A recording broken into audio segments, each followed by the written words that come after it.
और चलिए खबरों में आगे बढ़ते हैं। खबर अब नेपाल से है। नेपाल के हालात पर भारत की पैनी नजर है। नेपाल से सटे इलाकों में भारत ने चौकसी बढ़ा दी है, अलर्टनेस बढ़ा दी है। बॉर्डर से सटे जिलों में भी पुलिस बल की तैनाती की गई है।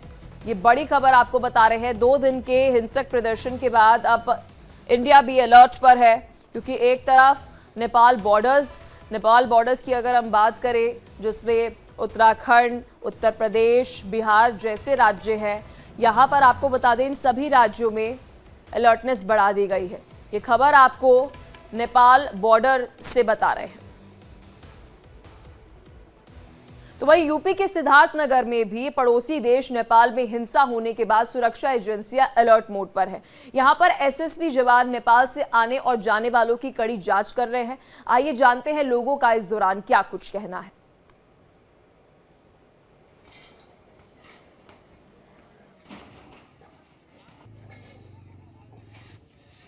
आपका नाम क्या है? मिश्रा जी कहाँ के रहने वाले हैं? अभी काठमांडू से आए रहने के लिए, मोरंग में रहते। यहाँ कहाँ आए हैं? अभी दिल्ली जा रहे हैं। अच्छा, किस लिए जा रहे हैं? अभी वीएफएक्स करने के लिए जा रहे हैं। तो अभी आप अपने देश से आ रहे हैं। हाँ, क्या स्थिति है वहाँ की? वहाँ की अभी पहले से अभी अच्छा हुआ है। लगातार कितने दिनों से चल रहा है? 2-3 दिन से चल रहा है। किस बात को लेकर चल रहा 2 है? दिन चला। पहले दिन चला था जो स्टूडेंट लोग को बुरी तरह से गोली लगा, है ना। और दूसरा दिन पूरा जेएनजी का आंदोलन था। जेएनजी का आंदोलन में पूरा सत्ता है ना, प्राइम मिनिस्टर लेकिन लेके शेरबहादुर देउवा लोग का अभी पूरा साफ कर दिया है। किस मामले को लेकर के ये मामला बढ़ा था? मामला ये करप्शन के लिए आक्रोश पोक रहा था स्टूडेंट लोग। ये जेएनजी ग्रुप है ना, अच्छा ही किया। तो पहले से करप्शन बहुत है नेपाल में, उससे आप भी युवा है, क्या चाहते हैं आप लोग? जो भी हुआ अच्छा है। हम लोग भी वही चाह रहे हैं। नेपाल का आदमी बहुत है, वही चाह रहा है। नेपाल में कौन कौन सा एरिया जिला प्रभावित हुआ है इससे ज़्यादातर? सभी जगह है। युवाओं का वहाँ के सोच के लिए लेकर क्या है कि अब की बार प्रधानमंत्री किसको रूप में देखते हैं? अभी लोग बोल रहे हैं बालन साहब बोल रहे हैं, लेकिन मालूम नहीं कौन बनेगा। युवाओं की क्या है? बालन साहब बोल रहे हैं। तो चलिए अब आपको सीधा सिद्धार्थनगर लेके जाते हैं, क्योंकि यहाँ से आपको बता दें नेपाल के साथ बॉर्डर जो है वो शेयर होते हैं। श्याम सुंदर शुक्ला मेरे सहयोगी हमारे साथ जुड़ चुके हैं। श्याम सुंदर, क्या कुछ अपडेट है आपके पास? किस तरीके की तैयारी जो है वो नजर आ रही है? क्योंकि इनपुट ऐसा मिल रहा है कि भारत भी अब अलर्ट है उन सभी बॉर्डर्स पर जो नेपाल के साथ शेयर होते हैं।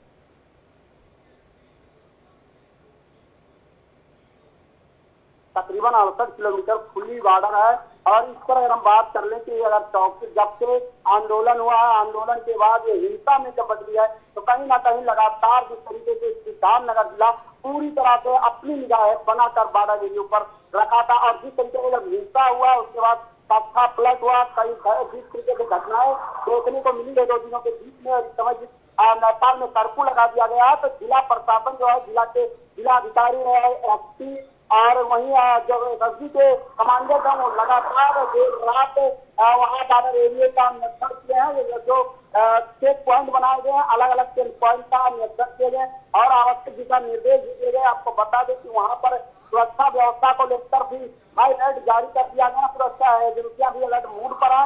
और जो लोग नेपाल से बहुत इमरजेंसी होता है उन्हीं को जाती है, और जो भारत के लोग हैं उनको नेपाल में जाने के लिए अगर उनको सदस्यता है तो वही वहाँ पर जाने दिया जाता है, वरना नहीं जाने देता। और सभी लोगों का आधार कार्ड और लगातार जो सामान आने जाने वाला पूरी तरह से उसका चेकिंग करके ही किसी को भी भारत में आने दिया जा रहा है। कहीं ना कहीं जब से घटनाएं हुई है उसको लेकर एसएसबी के जवान हमारे पूरी तरह से बॉर्डरों पर मुस्तैद हो चुके हैं। जी पलट यहाँ पर अगर श्याम सुंदर बात करें कि क्या स्थानीय वहाँ पर पुलिस से अलर्ट है, क्योंकि हम तस्वीरों में देख सकते हैं कि बीएसएफ की तरफ से भी अलर्टनेस जो है वो दिखाई जा रही है, और साथ ही वहाँ पर कमांडोज को भी बोला गया है कि अलर्ट रहने के लिए। और जिस तरीके से आप बता रहे हैं, कोई भी वहाँ से अगर आ रहा है कि कोई भी यहाँ से भी जा रहा है, तो दोनों की वेरिफिकेशन जो है वो की जा रही है, पर्याप्त डॉक्यूमेंट्स तक देखे जा रहे हैं। जी पलक आपको बताना चाहेंगे कि जिस तरीके से वहाँ स्थानीय पुलिस के साथ साथ रणनीति में लगातार चौकसी बढ़ी है। आपको बता दें कि जिस तरीके से 68 किलोमीटर की खुली बॉर्डर है, तो कहीं ना कहीं जहाँ चेकिंग पॉइंट बनाए गए हैं, तो वहाँ से तो जो लोग आते जाते हैं तो बड़ी उनका कहीं ना कहीं चेकिंग की जा रही है। लेकिन सबसे बड़ी जिम्मेदारियां जब बढ़ जाती है, जब जो पगडंडी वाले रास्ते होते हैं वहाँ स्थानीय पुलिस और एसएसबी के लोग लगातार पेट्रोलिंग करते हैं, क्योंकि जिस तरीके से सबसे बड़ी जो गतिविधियां होती है पगडंडियों के सहारे ही होती है, क्योंकि मेन जो चेक पोस्ट होते हैं वहाँ से इस तरीके की गतिविधियां नहीं होती है। लेकिन जो पगडंडियां होती है उसके सहारे आशंका बनी रहती है, जिसको लेकर स्थानीय पुलिस और एसएसबी की टीम लगातार अपनी निगाहें पूरी तरह से बना कर रखी है, क्योंकि पूरी तरह जब से नेपाल में हिंसा का जो रूप लिया उसको कहीं ना कहीं पूरी नजर में रखते हुए जिला प्रशासन लगातार बैठकें कर रही है। बिल्कुल, और श्याम सुंदर ये अलर्टनेस जो है वो जरूरी भी, आप हमारे साथ बने रहिए क्योंकि और भी जो लोकेशंस है वहां से भी अपडेट जो है वो दर्शकों को दे देते हैं। तो ये आपको सिद्धार्थनगर से अपडेट दे रहे थे। साथ ही लखीमपुर खीरी की बात करें तो यहाँ पर भी आपको बता दें नेपाल में हुई हिंसा को लेकर पुलिस सब अलर्ट है। बॉर्डर एरिया पर आने जाने वाले लोगों की हर गतिविधि पर अब पैनी नजर जो है वो रखी जा रही है। ये खबर आपको यूपी के लखीमपुर खीरी से बता रहे हैं, क्योंकि देखिए जिन स्टेट्स का, जिन राज्यों का हम भारत में जिक्र कर रहे थे, तो यूपी भी उन स्टेट में से एक है जिसमें सिद्धार्थनगर, लखीमपुर खीरी वो एरिया है जहां पर नेपाल के साथ जो है बॉर्डर शेयर होते हैं।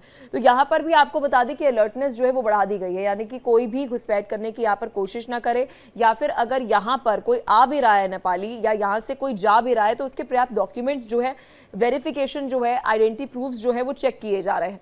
तो देखिए आप बॉर्डर एरिया की वही तस्वीर जो है वो देख सकते हैं, जहां पर आप देखेंगे कि एक तरफ स्थानीय पुलिस तो वहीं दूसरी तरफ बॉर्डर सिक्योरिटी फोर्सेस, अलग अलग एजेंसियों के पास ये जिम्मेदारी जो है वो रहती है बॉर्डर स्टेट्स के अंदर जो भी वहां पर गतिविधि हो उसको लेकर।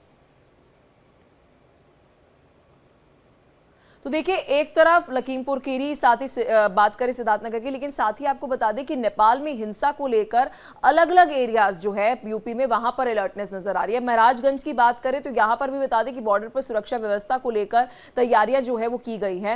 यहां पर आप देख सकते हैं स्थानीय पुलिस और साथ ही खुफिया एजेंसियां, बीएसएफ फोर्सेस उच्च स्तर की सतर्कता बरतने के लिए निर्देश जो है वो दे रहे हैं। प्रशासन ने थानों पर अतिरिक्त पुलिस बलों की तैनाती भी कर दी है और नेपाल में करीब 5000 से अधिक भारतीय पर्यटक जो है वो अभी फंसे हुए हैं। तो साथ ही उनको भी किस तरीके से वापस लेकर आना है इस पर भी चर्चा जो है वो की जा रही है।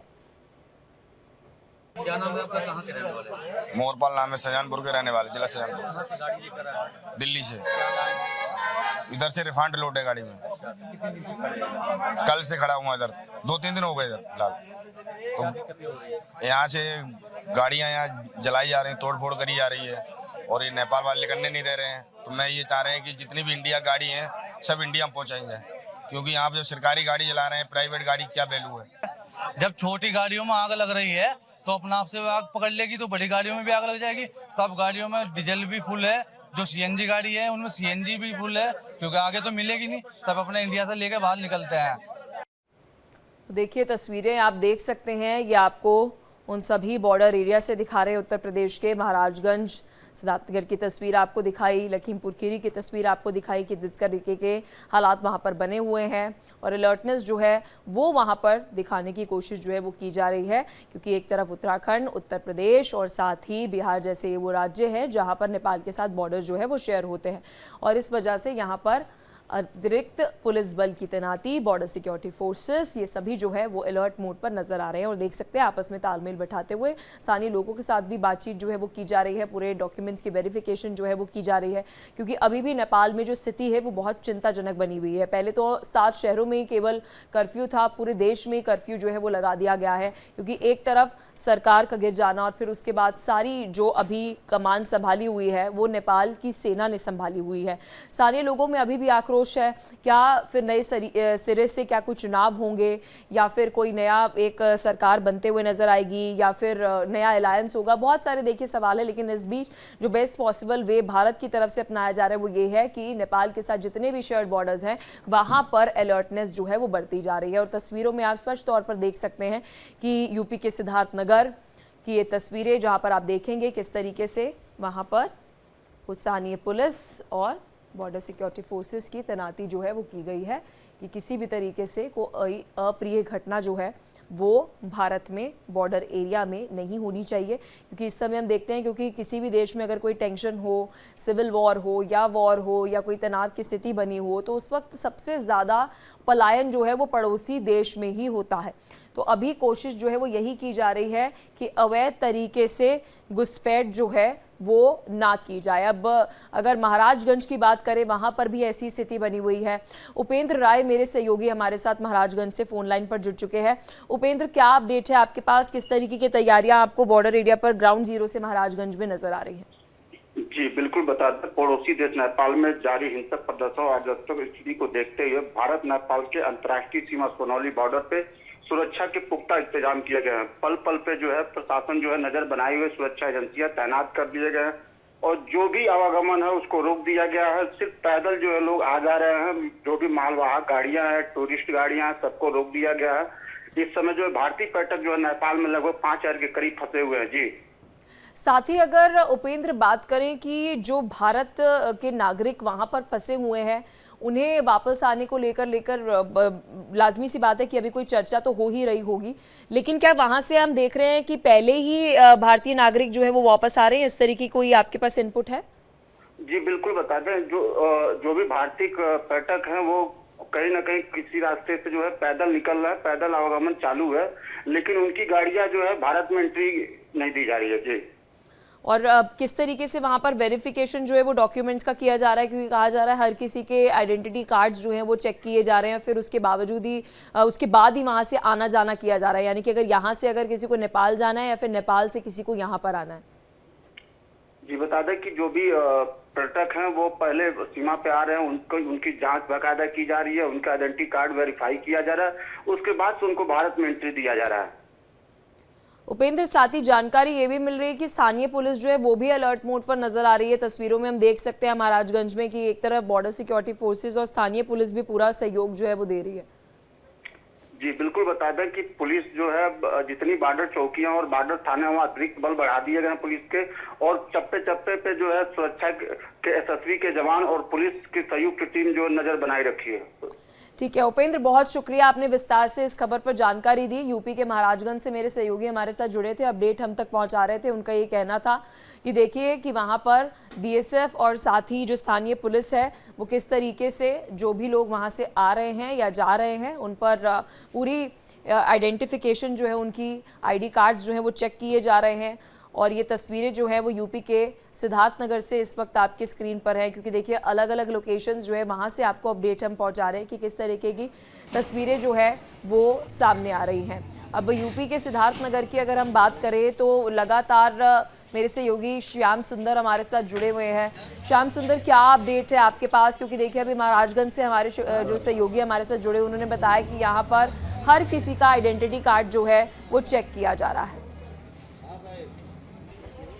बता दें कि सिद्धार्थनगर में भी कहीं ना कहीं सुरक्षा व्यवस्था को लेकर उसका नियम है। हर किसी को वहाँ आने जाने वाले सभी का आइडेंटिटी कार्ड चेक किया जा रहा है। जो लोग सामान साथ में आते हैं उसको चेक किया जा रहा है। किसी को भी जो लोग कहीं ना कहीं नेपाल में जो बॉर्डर के किनारे लोग रुके हैं उनको देखने के लिए जो सिद्धार्थनगर के लोग हैं, अगर बॉर्डर के किनारे घटना करते हैं तो जो एसएसबी के लोग हैं उनको बदल करते हैं कि यहाँ पर बॉर्डर से ना लगाए। और आपको सबसे एक बात बता दें, जिलाधिकारी ने सभी लोगों से अपील किया हुआ है कि सभी लोग कानून व्यवस्था कायम रखें। अगर कोई संदिग्ध दिखता है तो उसकी जानकारी तुरंत पुलिस को दी जाए, जिससे कि किसी भी गतिविधियों को लेकर पूरी तरह से जिला प्रशासन अपनी पूरी निगाहें बनाई है। लगातार बैठकों का दौर जारी है कमांडेंट के साथ और पूरी पुलिस टीम के साथ। किस तरीके से नेपाल में हिंसा हुआ उसके बाद बॉर्डर इलाका जिस तरीके से सिद्धार्थनगर का 8 किलोमीटर बॉर्डर है,